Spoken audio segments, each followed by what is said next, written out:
The Esoteric Orders and Their Work. By Dion. Introduction. Throughout every epoch and amongst every race, there has endured a tradition regarding certain esoteric schools or fraternities, wherein a clandestine wisdom, unknown to the general populace, might be acquired, and to which admission was secured by means of an initiation in which ordeal and ritual played their part.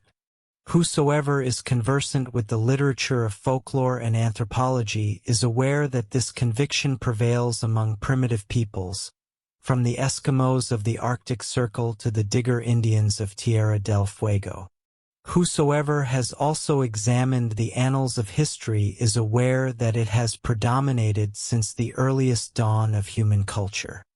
Today, in the centers of the civilized world, this belief remains vital, and although it may be subjected to derision by the orthodox-minded, an unprejudiced observer cannot fail to perceive that some of the noblest of men have been numbered among its advocates, and that the supreme creative intelligences have, almost without exception, borne witness to a source of inspiration in the unseen. It is difficult to credit that this rumor should be so ubiquitous and so enduring were it entirely devoid of foundation.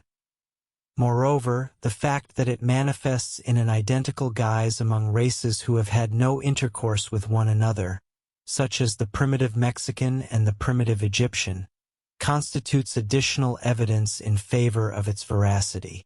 It is not possible to demonstrate to those who are beyond the pale the existence of the organizations to which we have referred, because with the revelations of their secrets comes the obligation of silence.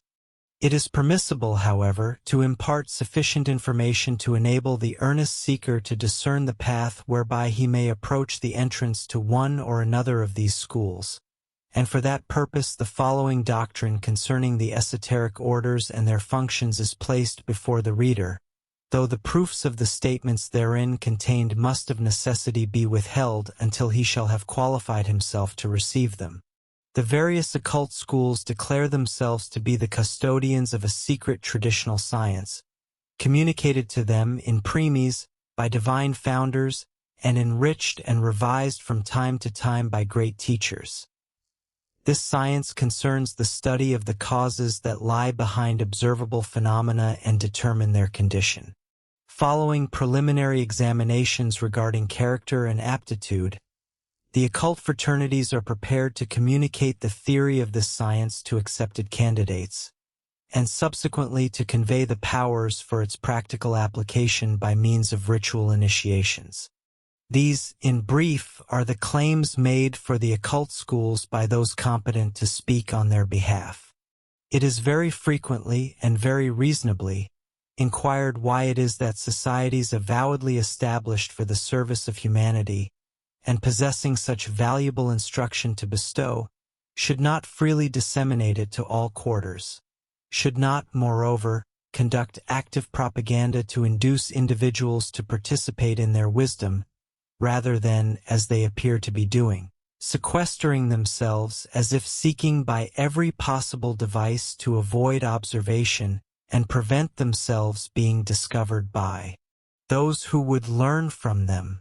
The resolution to this query will be ascertained when the nature of occult science is comprehended. It concerns certain little-known faculties of the human mind and certain little-understood aspects of nature. Were its researches into these subjects purely theoretical, there would exist no need to guard their findings so carefully, but the knowledge of the facts thus discovered immediately reveals their practical applications. Knowledge bestows power in this domain of research, even more than in the fields explored by orthodox science, for the potency thus rendered available is the power of the mind, and the effects of the use of this power are so far-reaching, whether for beneficence or for malevolence, that it is an instrument not lightly to be entrusted into the hands of any human being. Precisely as the Dangerous Drugs Acts restrict the purchase and administration of potent drugs, so do those who are the custodians of this ancient traditional knowledge seek to safeguard its utilization. Being of so subtle a nature, it is impossible to shield it from abuse at the hands of the unscrupulous, and therefore its custodians exert all in their power to prevent such persons from gaining access to it. Hence arise the restrictions with which its teaching is hedged about. Yet, the restrictions are no more severe than those which attend the practice of medicine, for which a 5 years' onerous apprenticeship is requisite. We are so accustomed, however, to observe spiritual teaching freely imparted, to hear the call, "Ho, every one that thirsteth, come ye to the waters of life and drink freely," that we cannot comprehend a policy which refuses any stream from this spring to those who are athirst. The rationale resides in the fact, which cannot be too lucidly understood by its would-be neophytes, that occult science is a mental, not a spiritual entity, and is neither good nor bad in itself, but acquires moral character only through its employment. It is potent for good or for evil. It can salvage souls which no other agency could approach, and it can, even without evil intention, destroy them. It is no trivial pursuit, and few there be who are suited to that path ascending to the heights. Nevertheless, for such as are capable of adventuring upon it, here lies a noble quest for the soul, a veritable crusade against the powers of darkness and spiritual wickedness in high places. In the concealed recesses of the world, there exists so much occult malevolence, little suspected by those who have not confronted it face to face, that men and women of courage, fortitude, and the necessary knowledge are required to contend with it. The instruction administered in occult schools is designed to produce the adept, a human being who, by intensive discipline, has elevated himself or herself beyond the average development of humanity, and is dedicated to the service of God. Certain labors in connection with evolution and the spiritual development and safeguarding of the nations are undertaken by highly trained men and women, although their operations are never perceived and the locus of their training remains unknown. Their actual training, it may be posited, is administered on the inner planes, and only the preliminary discipline which qualifies them for the inner schools transpires on the physical planes. Consciousness is prepared for its great quest, and adventures solitary into the unseen. Not much can be divulged concerning this training, and not many are suitable for it, but sufficient has been articulated to provide food for thought. Chapter 1. Defining Esotericism and Evolution. Prior to embarking upon the study of the subject of this volume, the esoteric orders and their work, it is requisite to delineate the precise sense in which the term esotericism is employed to encompass all aspects of superphysical science. To accomplish this presents a matter of considerable difficulty, for it is a relative appellation, utilized in contradistinction to exotericism. Esotericism commences where exotericism concludes, and, inasmuch as the boundaries of exoteric science are perpetually advancing, the boundaries of esotericism are correspondently receding. That which was taught to the initiates of Egypt is now imparted to the schoolchildren of England. Reading, writing, and arithmetic were once occult arts. Consequently, the more profound aspects of hypnosis remain so, although certain of its minor facets have been rediscovered by exoteric scientists. As evolution proceeds, the average individual becomes capable of that which was formerly possible only to the exceptional man. As the civilized man stands in relation to the savage, so the adept stands in relation to the average man. The powers of the civilized man appear miraculous to the savage because he is ignorant of the laws to which they conform. However, the civilized man is acutely aware that he does not transcend the realm of law when he navigates the air like a bird or heals the infirm. He achieves his results by comprehending certain natural laws and utilizing them, and the adept operates in a precisely similar manner. The individual savage may possess the aptitude to benefit from education, or he may not. The outcome is contingent upon his inherent capacity. Similarly, the average man may be capable of deriving benefit from initiation, or he may not. This also depends upon his capacity, but each individual should be afforded the opportunity to advance toward the zenith of development that his potential permits. A definitive degree of evolutionary progress must be attained before initiation becomes operative. A scholar does not embark upon a postgraduate course until he has successfully graduated. It is the function of exoteric religion to ensure that each member of the race attains the standard norm of evolution. It must seek the lost sheep and elevate the submerged tenth. Until a man has mastered the lessons of his faith, he is unprepared for the instructions of initiation. It is the province of the lesser mysteries to enable each individual admitted to their teaching to attain the highest degree of development of which he is capable. Within the lesser mysteries are unfolded the latent capacities of man. Conversely, within the greater mysteries are unfolded the hidden capacities of nature. The lesser mysteries address the subjective sphere, whereas the greater mysteries concern the objective sphere, and the former constitutes the essential preliminary to the latter. It is impossible for a man to command the elemental essences of nature unless he is master of the elemental aspects of his own nature, for the internal powers, if rebellious, will betray him to the external forces. Discipline must necessarily precede dominion. We operate upon that which is without through the corresponding aspect that resides within. If the nature is not purified, it will establish a contaminated contact when it touches the unseen.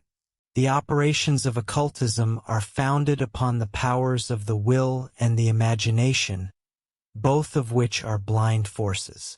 Unless they are controlled and directed by a motive possessing a relation to the universe as a whole, no ultimate synthesis is achievable.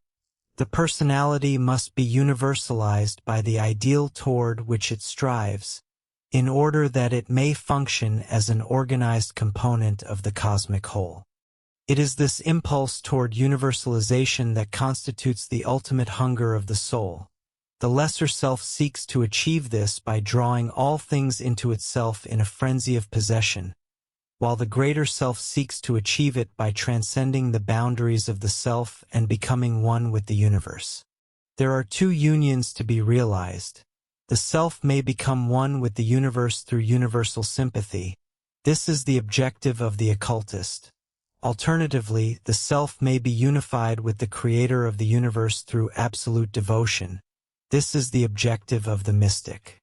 However, the occultist, having attained his specific goal, has not yet effected the ultimate integration. He has not yet transitioned from the manifested phenomenal aspect into the cosmic. Conversely, the mystic, having achieved his transcendent union, cannot sustain it, but must inevitably lapse back into the phenomenal universe. The ultimate integration can be accomplished only through the union of universal sympathy and absolute devotion within a single nature. Into such a being, all things are gathered by means of sympathy, and he is, in his turn, gathered into the all by means of devotion. This constitutes the ultimate aim of evolution for the manifested universe in its entirety.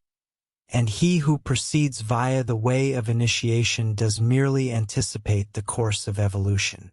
It is the function of the mysteries to assist the initiate in traversing that segment of the path which has already been explored. Yet, beyond this lies a section known to no consciousness abiding in physical form. This section a man must tread in solitude with his master, and beyond that lies a section where a man is alone with his God. This cannot be achieved within the span of a single incarnation. 3 incarnations of absolute devotion, devoid of error, might suffice.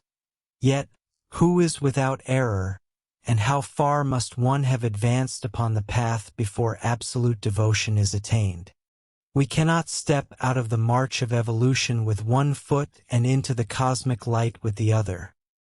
It requires many steps to tread the path, and inevitably, some of them slip and must be retraced. The difficulties are emphasized because many embark light-heartedly upon this great and terrible venture. However, the fruits thereof are not minimized, for they transcend all that the eye can perceive or the heart can envision. Nor are we compelled to wait until the conclusion of the journey before we begin to reap the harvest. Day by day, the manna fell throughout the entire sojourn in the wilderness, although Egypt had to be abandoned and the Red Sea traversed before it appeared. Thus, in the great journey of the soul toward the Promised Land, which is the way of initiation, the security of human habitations must be forsaken. The soul journeys, houseless and solitary, into the wilderness and arrives at the Red Sea. Here it is that the weak turn back, returning to slavery to manufacture bricks without straw, for which they receive no wages. Yet, if the supreme test of the Red Sea is confronted, the waves are parted by an unseen force, and the traveler passes through dryshod, with a wall of waters standing upon either hand. This constitutes the test of faith, for by mundane law those waters should collapse. It is only a higher law that restrains them. Then, the test having been safely surmounted, though one remains in the wilderness, waters flow from the rock and manna falls daily. For although still abiding in the world of sense, the traveler has come under the operation of a higher law. Chapter 2. Origins and Cosmic Initiators. In order to comprehend the significance of initiation, it is necessary to survey the annals of human evolution.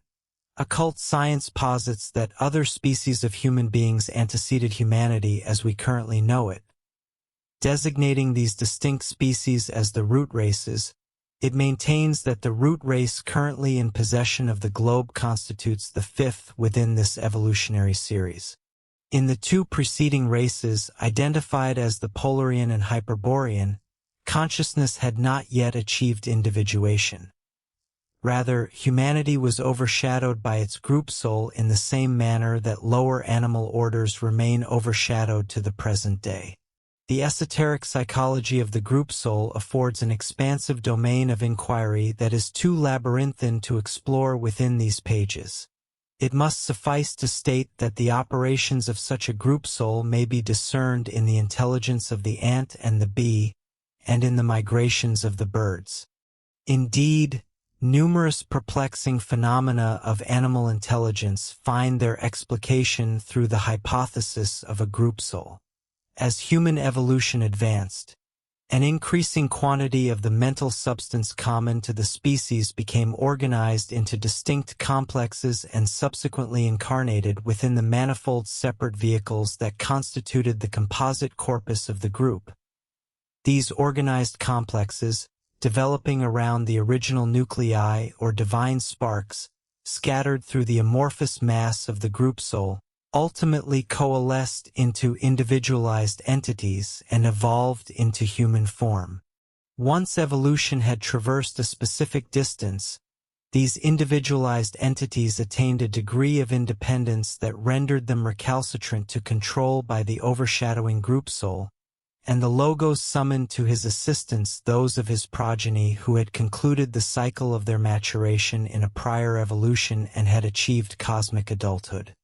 For it must not be forgotten that an evolution bears the same relation to the solar Logos as an incarnation bears to a human being, and that each evolution represents merely a single day in the grand cyclic existence of Brahma. These great ones exerted influence upon the precursors of humanity by projecting images into their minds through a process that we might designate as telepathic suggestion. The imagery requisite to enable the translation of sensation into mentation was thus provided, ready-made as it were. and mankind was thereby spared the protracted and arduous necessity of constructing these images from accumulated experiences. During the initial cosmic day, naturally, the humanity of that epoch was compelled to undergo this process. However, subsequent evolutions were enabled to rapidly recapitulate stages previously traversed with the aid of their elder brethren. It is only after the high water mark of the preceding cosmic day has been attained that evolution must proceed based upon the raw material of experience. By means of the experiences to which consciousness had now rendered man susceptible, the concrete or objective mind of humanity was gradually constructed upon the foundation of the inspirational content that had been injected into the subconscious human mind by the ministrations of the elder brethren and the influences of the group soul. A juncture was finally reached wherein the concrete consciousness overruled the inspirational subconsciousness, just as the latter had previously overruled the influence of the group mind. Consequently, the direct line of control from the logos through the oversoul to the individual was severed. It therefore became imperative to bridge the conscious mind with the subconscious mind so that cosmic control might be re-established, and this constituted the function of the cosmic initiators, or Manus.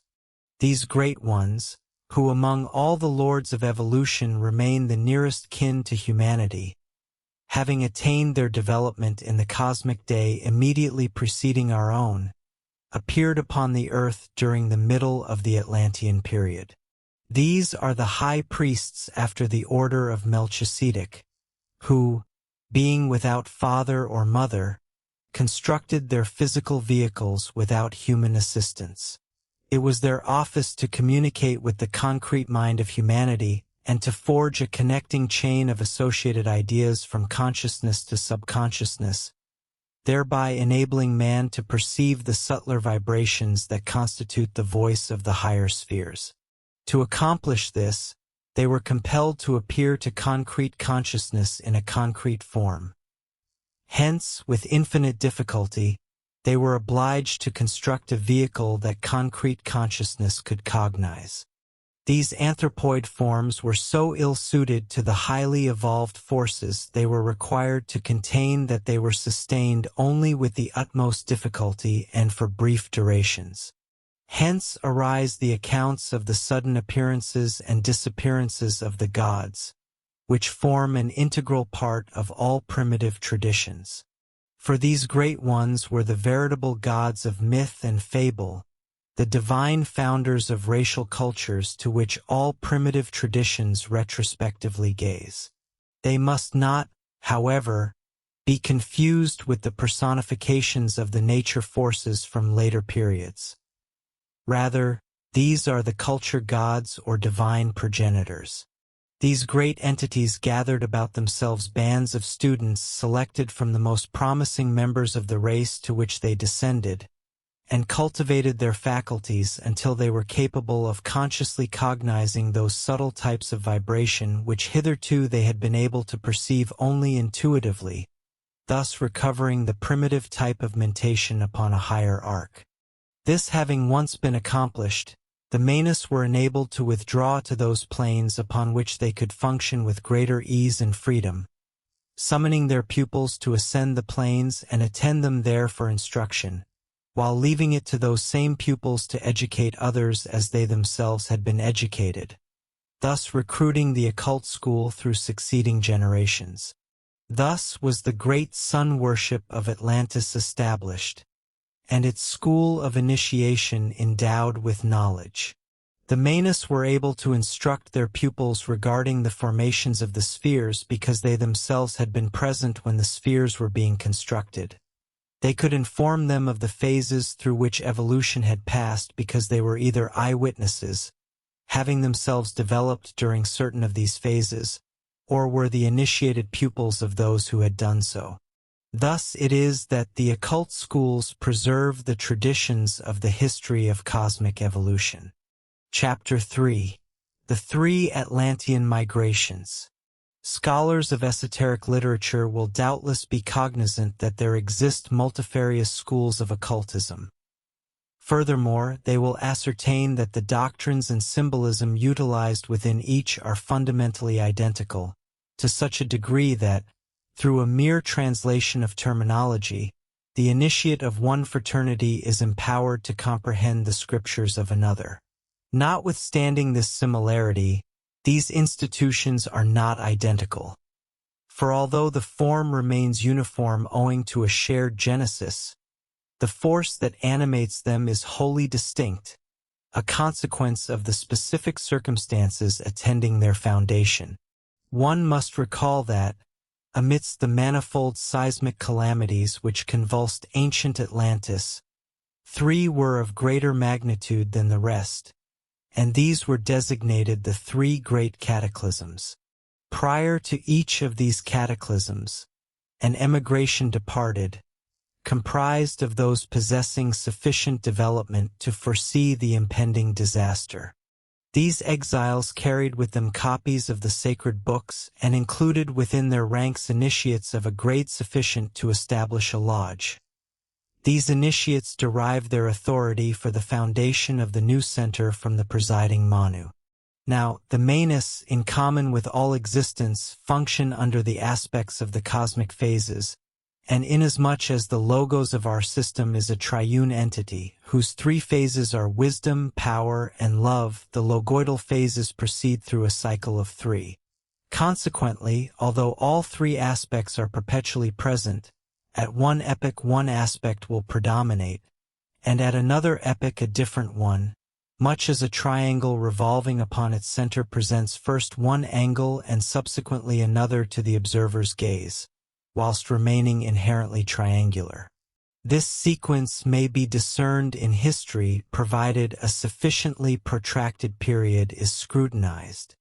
There will appear a phase in human culture during which power is consolidated, succeeded by another wherein wisdom is accumulated, and culminating in the final phase of the period wherein brotherly love inaugurates a golden age. Thus, the force transmitted to their disciples by the Manas of Atlantis was colored by the logoidal aspect which prevailed at the time of their functioning. The force transmitted by a Manu is designated as his ray. Beyond enabling man to elevate his consciousness to an awareness of the subtler planes, the Manas place their pupils in contact with a potent cosmic force proceeding directly from the logos, and it is with this force that candidates are connected by means of the ritual of their initiation. It will thus be perceived that, although the theory imparted to an initiate of the various occult schools is fundamentally identical, the modus operandi of its practice will differ significantly in accordance with the specific nature of the ray which supplies what may be metaphorically termed the motive power of the order. The great sun temple, wherein all the rays converged, exists no longer, having been submerged beneath the waters of the Atlantic. Yet its teaching is preserved by the 3 great occult traditions which are the descendants of the 3 great emigrations. The first emigration, which departed under the direction of a Manu operating under the power aspect of the logoidal cycle, possesses power for its keynote. This emigration, proceeding eastward in accordance with the disposition of the land masses of the globe at that time, pausing annually to sow and reap its wheat and erecting temporary altars where it did so, traversed the north of Europe and Asia, leaving a megalithic trail in its wake, until its progress was obstructed by what we now designate the Yellow Sea. Subsequently, it spread southward along the coastlands of Asia until it finally contacted the remnants of the Lemurian culture in the Pacific, from which it derived certain of those elements that render it, in the present day, a dangerous and polluted current. Although it is not permissible in a treatise of this nature to delve into questions involving practical occultism, those cognizant of the nature of the sin of the mindless may be capable of deducing its results. It is this first emigration tradition which constitutes the basis of all the primitive cults of Jujuism, Fanteism, and primitive magic. Its initiation is a second-plane initiation, granting its candidates access to the lower astral only. Furthermore, although it is admittedly necessary to possess the powers of this plane for any magical operations involving the manipulation of etheric forces or dense matter, as it is the plane of control for the physical plane, it is nevertheless essential that the occultist who essays the processes of this plane should hold the initiations of the plane above, from which it is controlled in its turn. Otherwise, he will tend to become absorbed into its conditions. And inasmuch as the initiation of the second plane employs a very primitive type of force which can only exert an uplifting influence upon a type of intelligence so lowly that it is, at the present stage of evolution, subhuman, to place oneself under the control of these forces constitutes a regression for a civilized man. Upon this plane the white man must function as a master. He cannot, with justice to himself, meet its entities upon equal terms. The phenomena which characterize the magic of this plane are those with which the experiments of the séance room have rendered us familiar, and in view of the foregoing observations, the reader may readily perceive wherein lies the danger of these researches when in the hands of the ignorant and inexperienced. The second great emigration proceeded in a more southerly latitude, owing to the advance of the polar ice, and, traversing Central Europe, continued its easterly movement until its course was barred by the uplands of Asia with their eternal snows. Here the temples were established, forming the Himalayan center, and from this locus the culture disseminated down the river valleys, following the waterways as primitive travel must. Consequently, all those regions of the world whose rivers have their rise in the ranges of Central Asia likewise look to the Himalayan center for the inspiration of their religion. It is from this emigration that the wisdom religions of the East are derived, and although certain of the sects are tainted by the influences of the first emigration culture, over which in parts the second outpouring flowed, just as the first was tainted by the lingering Lemurian tradition, yet for the most part, a remarkable degree of purity has been maintained in the inner orders, and some of the profoundest knowledge in the world is guarded in its mountain strongholds. The third great emigration departed from the doomed continent immediately prior to the final cataclysm that sank it forever beneath the waves. Traveling eastward in a trajectory yet more southerly than its two predecessors, it crossed northern Africa and continued its journey until the Red Sea and the wilderness barred its way, whereupon it settled upon the only fertile lands of that barren region, the valley and delta of the Nile, founding the culture which is known to us as Egyptian. Any individual who compares the Egyptian civilization with that of Central America, which tradition asserts to have been an outlying portion of Atlantis, cannot fail to be struck by the similarity of the two, whether manifested in the concepts of their religion or their architecture. Navigation developed early in the inland sea, and wheresoever the galleys voyaged in trade, the Egyptian philosophy penetrated.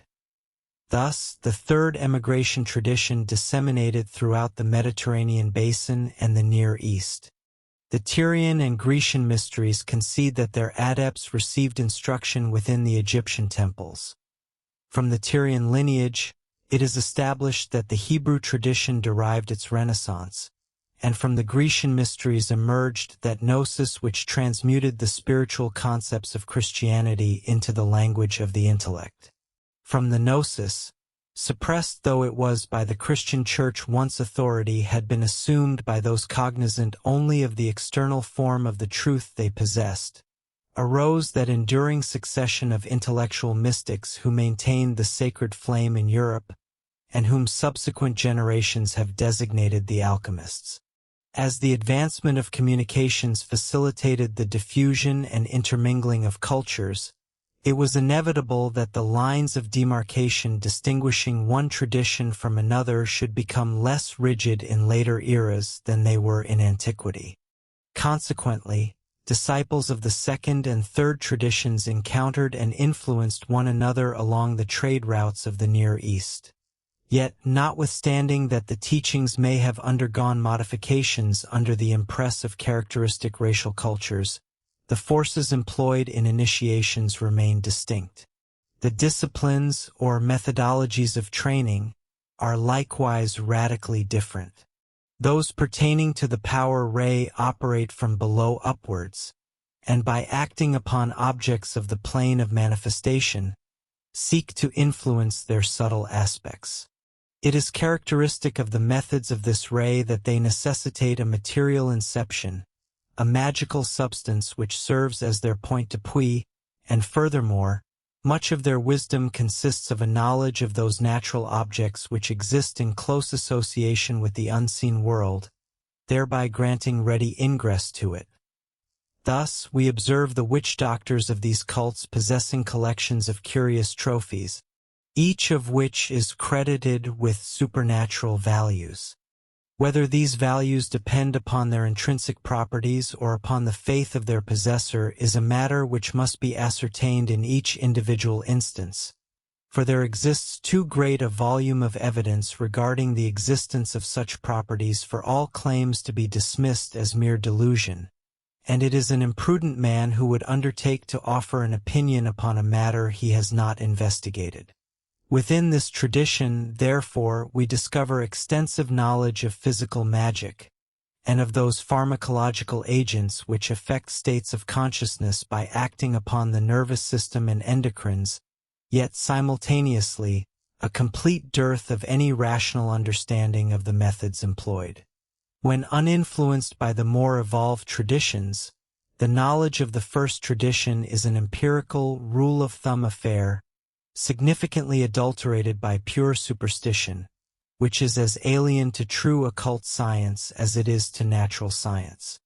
The methods of the second tradition are characterized by the emphasis placed upon the acquisition of knowledge, and by the very remarkable systems of mental culture whereby the consciousness of the initiate is expanded.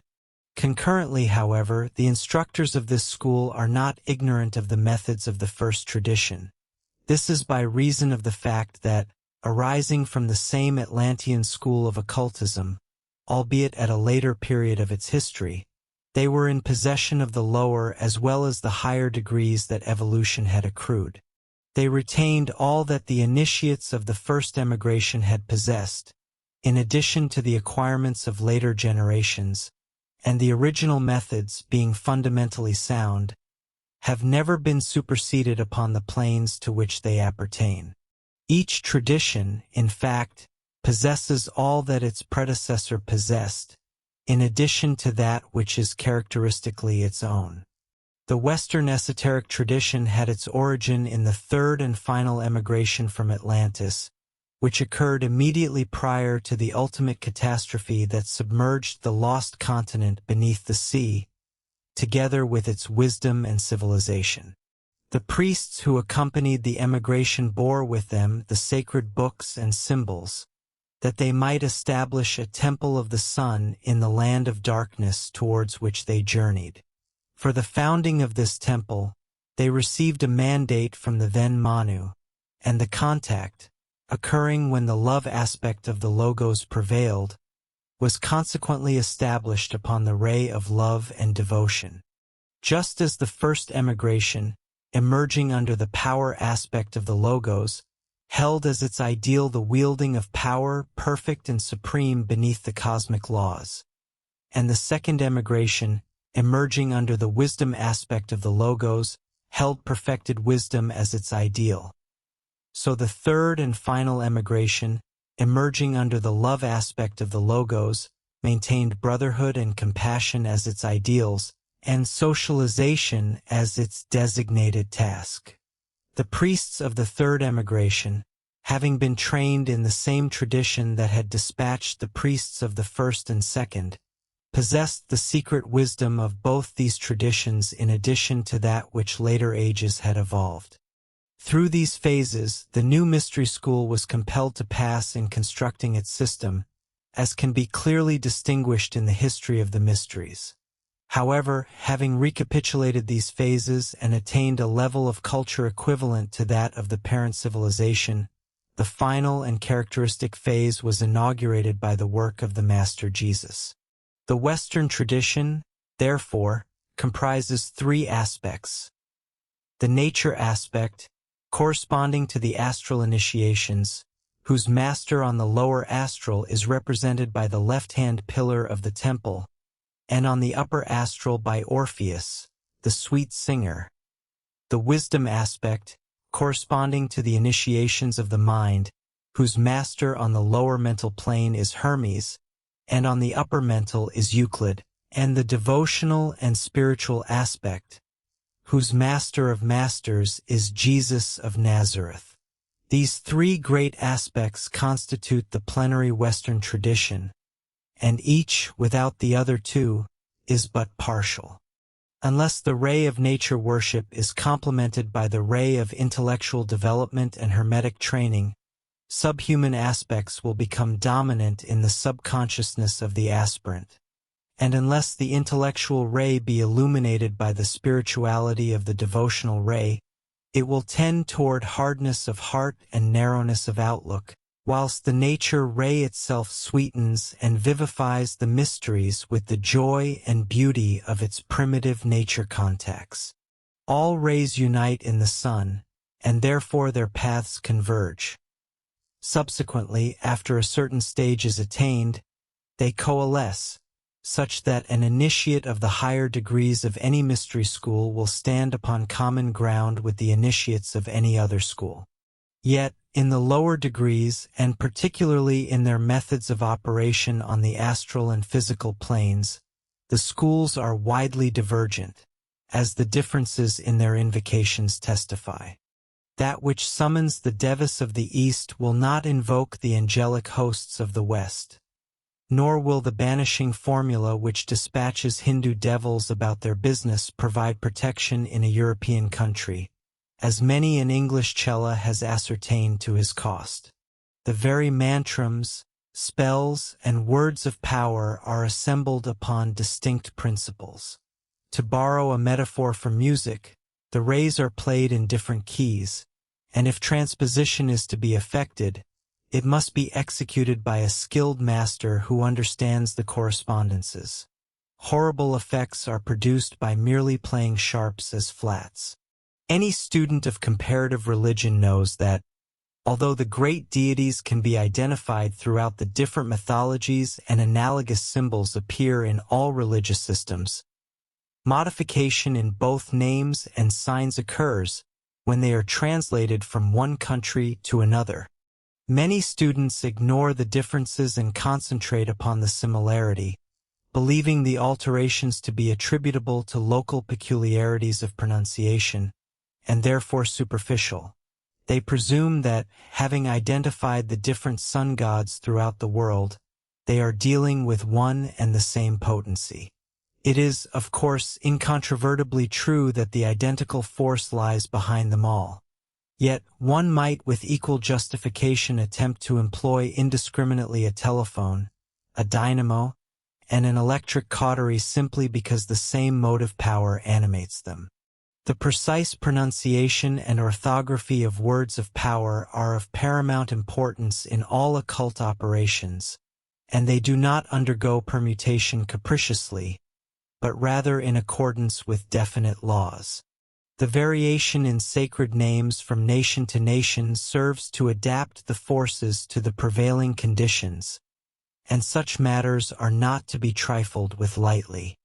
Occultism upon the planes of form is invariably racial and local, for it requires adaptation to its specific environment, and although upon the higher planes a single formula remains valid for all, and mystic experiences of an identical type characterize all the higher degrees, permitting adepts to convene upon an equal footing, the systems employed for the training of aspirants are fundamentally distinct and should never be confounded.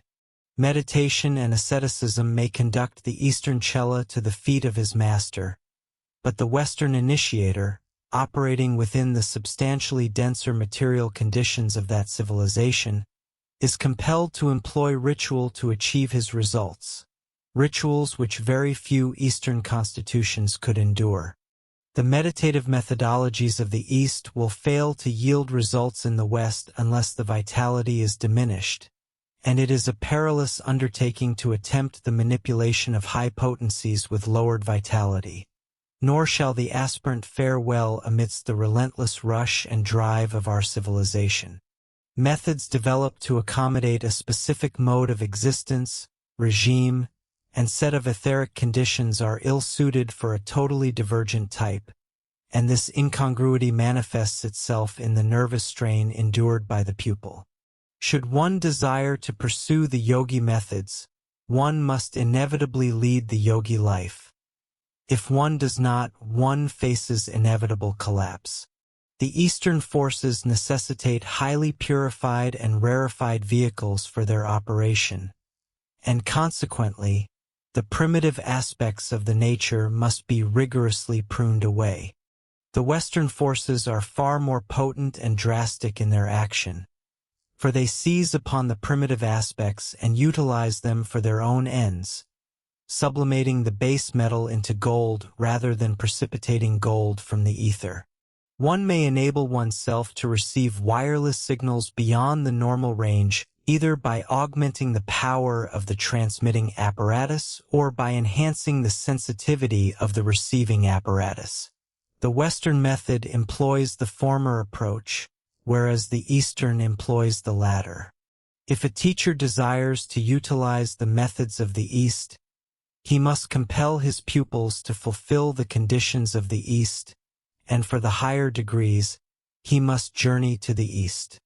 The Western methods are founded upon Western symbolism and potencies, having their roots deeply embedded in the spiritual life of the race. These influences have molded that civilization. Therefore, they do not tend to render their initiates aliens in their own land nor unfit them for the conditions of European life. Rather, they train their aspirants to cooperate with racial forces, to utilize them, and in turn to be utilized by them. The knowledge of the ancient wisdom of the East has been popularized by the Theosophical Society.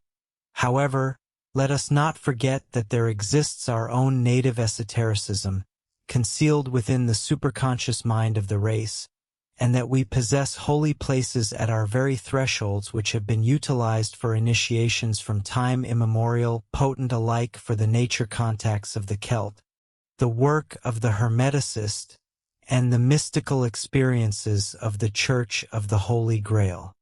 Chapter 4. The Seven Rays of Consciousness. The Western tradition comprises distinct facets that effectively function as schools within the greater tradition. These are customarily designated as the rays.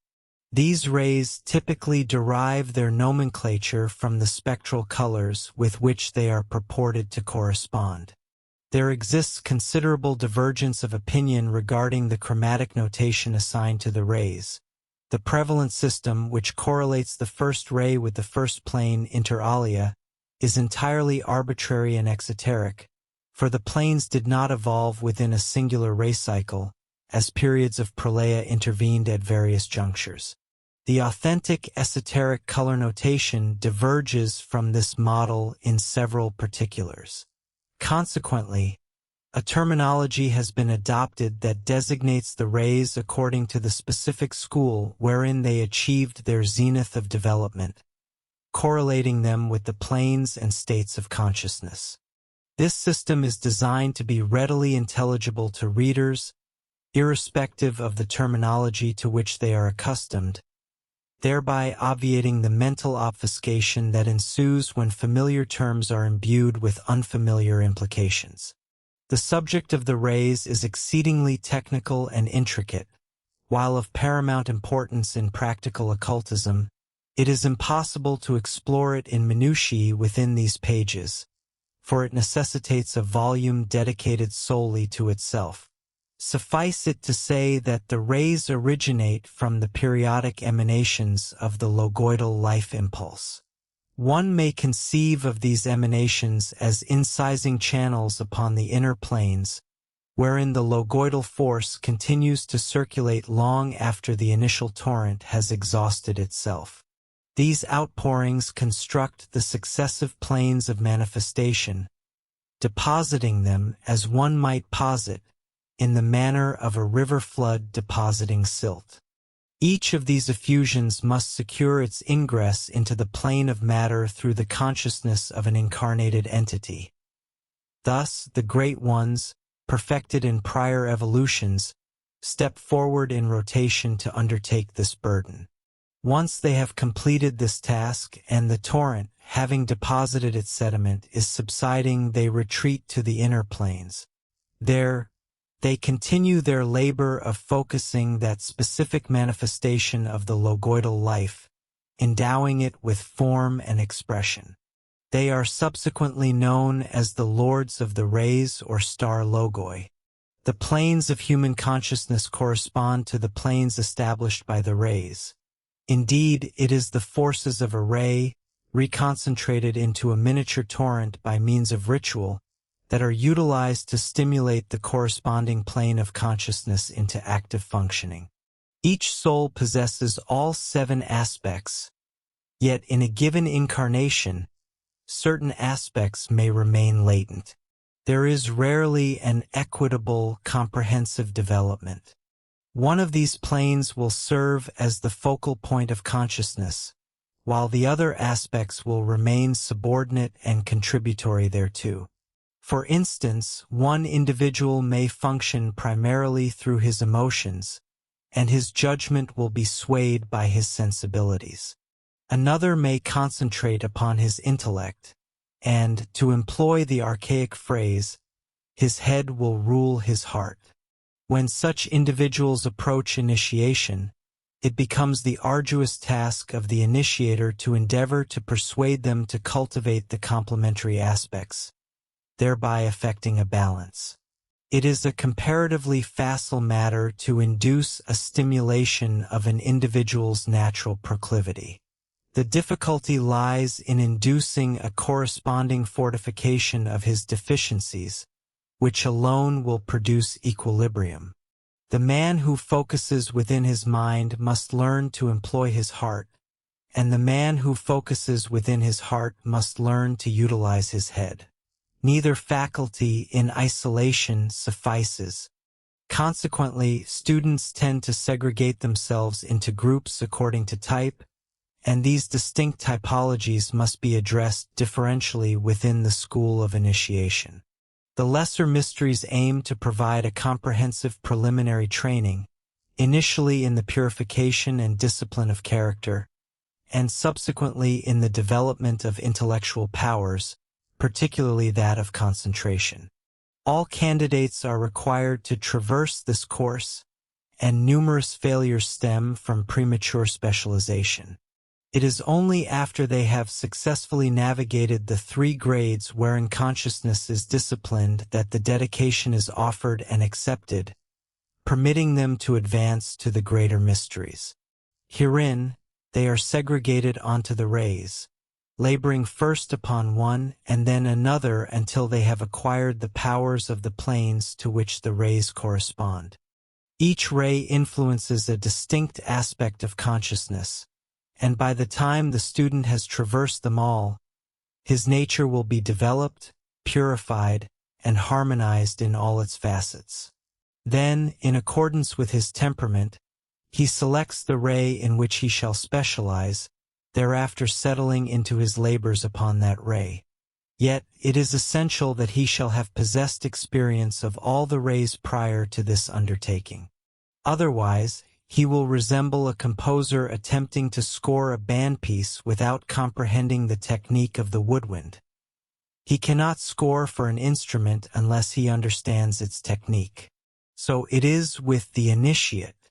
Even if his chosen plane be the upper spiritual, he will require knowledge of the lower astral, and if his chosen plane concerns the potent elemental forces of the lower astral, he will nonetheless require the contacts of the upper spiritual, lest he be drawn down and submerged within the non-human aspects of nature.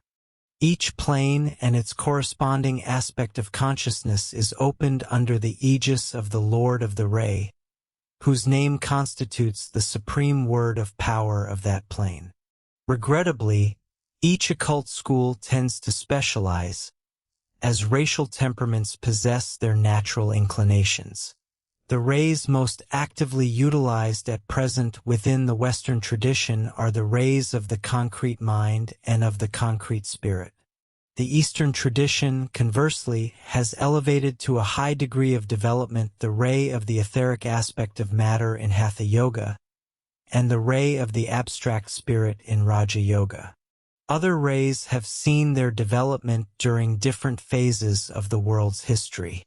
The Greeks, for instance, conducted their initiations upon the rays of the upper astral and the abstract mind. When we proceed to study a ray, therefore, we turn to the esoteric school that specialized in that specific aspect. The seventh plane, the plane of abstract spirit, is never contacted at the present stage of evolution whilst within the physical vessel. The ego must withdraw from the body to achieve that contact, and the body consequently enters into a deep trance. This aspect has been most highly developed in the East, and therefore this ray is generally designated as the Buddhic ray. However, we possess examples of it in the West among our ecstatics, Saint Teresa being our principal authority thereon. It is exceedingly rare in the present day and can only be cultivated in retreat under ascetic conditions. It possesses no ray logos in the sense that the other rays do, for it has not yet been brought through into manifestation in matter, and therefore has never focused through the consciousness of an incarnated being.